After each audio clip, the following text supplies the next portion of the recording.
বক্তব্য শুনে বোঝা যায় এবং আহলে হাদিসদের কিছু বক্তার বক্তব্য বোঝা যায় যে তারা মাযহাব মানেন না।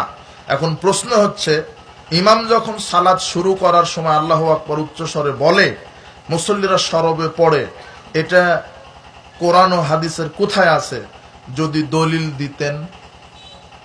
আচ্ছা আচ্ছা, এটা দলিল দিতে হবে না?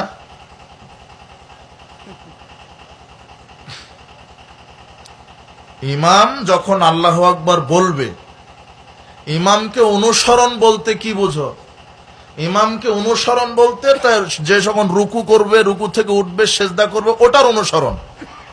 কিন্তু এই আল্লাহু আকবার বলা, যত দোয়া বলা, সূরা পাঠ করা, ইমামও যা বলবে মুক্তাদিরাও তা বলবে, এটা সাহাবীদের থেকে প্রমাণিত আমল। আশ্চর্য কথা,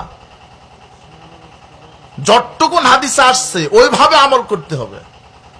এটার দ্বারা আপনি কি বোঝাতে চাইলেন?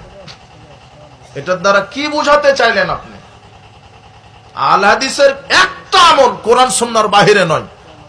আর আপনার এই মাযহাবের দোহাই দিয়ে আপনারা যা শুরু করেছেন সব ভণ্ডামি আর প্রতারণা ছাড়া কিছু নাই এদের। আশ্চর্য কথা। আল হাদিসরা দলিলে বিশ্বাসী। আমাদের শক্তি নাই, জনসমুদ্র নাই, আমরা সংখ্যালঘু, এটা ঠিক আছে, কিন্তু আমরা দলিলে বিশ্বাসী, দলিলের দিকে আমরা শক্ত ইনশাআল্লাহ।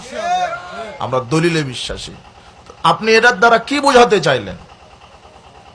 আপনি যে আমলটা করছেন তার দলিল দেন। এই যে কি